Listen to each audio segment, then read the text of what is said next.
Before explaining a bit of the background behind all of this, let's look at the quote first. Privacy is necessary for an open society in the electronic age. Privacy is not secrecy. A private matter is something one doesn't want the whole world to know, but a secret matter is something one doesn't want anybody to know. Privacy is the power to selectively reveal oneself to the world. The quote comes from the Cyberpunk manifesto, which was written by Eric Hughes, a computer programmer and mathematician from UC Berkeley. He's one of the founders of the Cyberpunk movement, and in the 90s, he founded and administrated the Cyberpunk mailing list. The cypherpunks and crypto-anarchists hated the idea of national agencies being able to spy on them and have access to their information. They also hated censorship. But most of all, they hated big banks and governments, both of which were giant centers of power, diminishing the autonomy of average citizen. The dichotomy of power only grew as the technology of these institutions evolved faster than that of the general public. In the past, before these technological innovations, cash was pretty anonymous in purely its physical form. Once you spend it, there's no easy way to trace it. But in an increasingly digital world, the convenience of big banks tracing account balances and transfers comes with the cost of privacy. And these libertarians saw early on the need for an anonymous digital transaction system, or currency, one that gives users the power to selectively reveal oneself to the world. In October 2008, a white paper was published online titled Bitcoin, a Peer-to-Peer Electronic Cash System. This 9-page white paper outlined the design and justification for a digital currency or cryptocurrency controlled by no single entity. Traditionally, we trust a singular bank to conduct financial services on our behalf. With Bitcoin, the intention is to do what no other attempt at a cryptocurrency could do before: create an anonymous, trustless, decentralized currency. Instead of trusting any individual humans, we put trust into math, cryptography, and logic.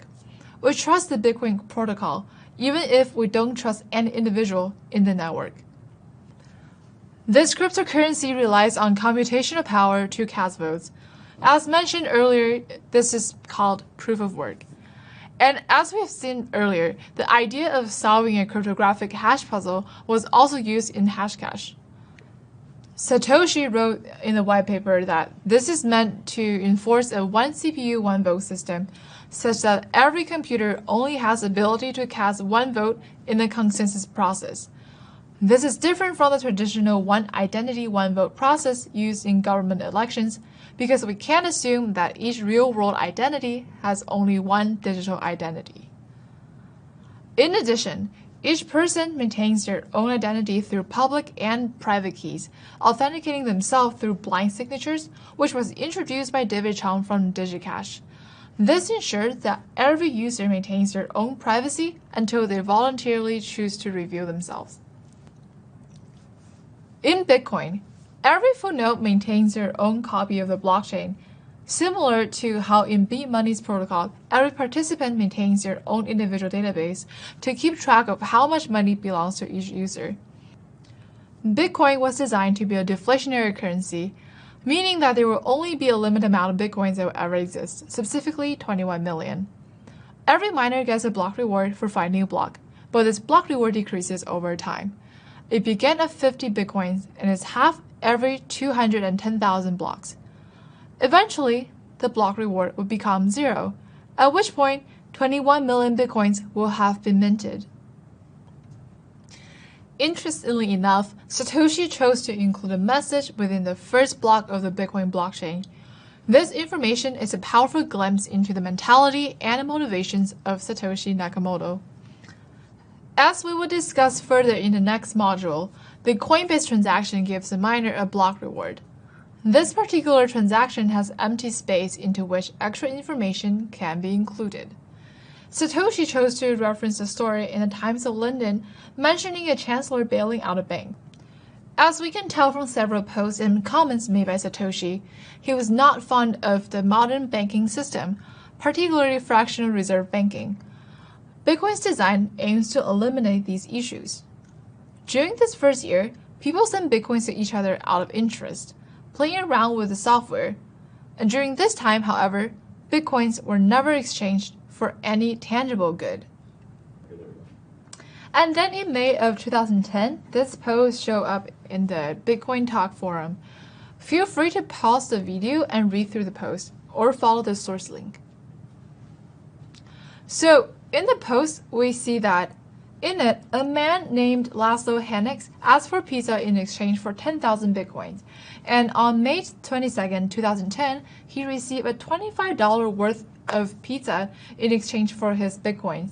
And this was the world's first ever Bitcoin transaction for a tangible asset. In this moment, Bitcoin went from worthless internet money to something that is worth real value.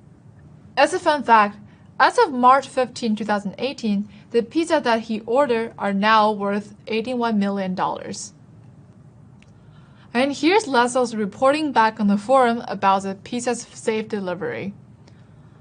Most people ridicule Laszlo for spending Bitcoins on such a small purchase. However, they're not aware that Laszlo wanted to see Bitcoin flourish.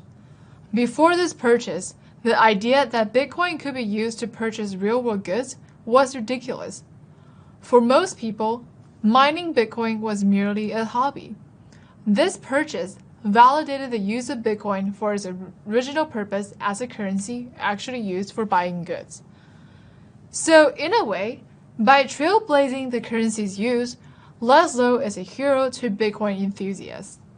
This was the very first time a Bitcoin transaction traded quote-unquote magic worthless internet money for a tangible item of value, and therefore Bitcoins have value.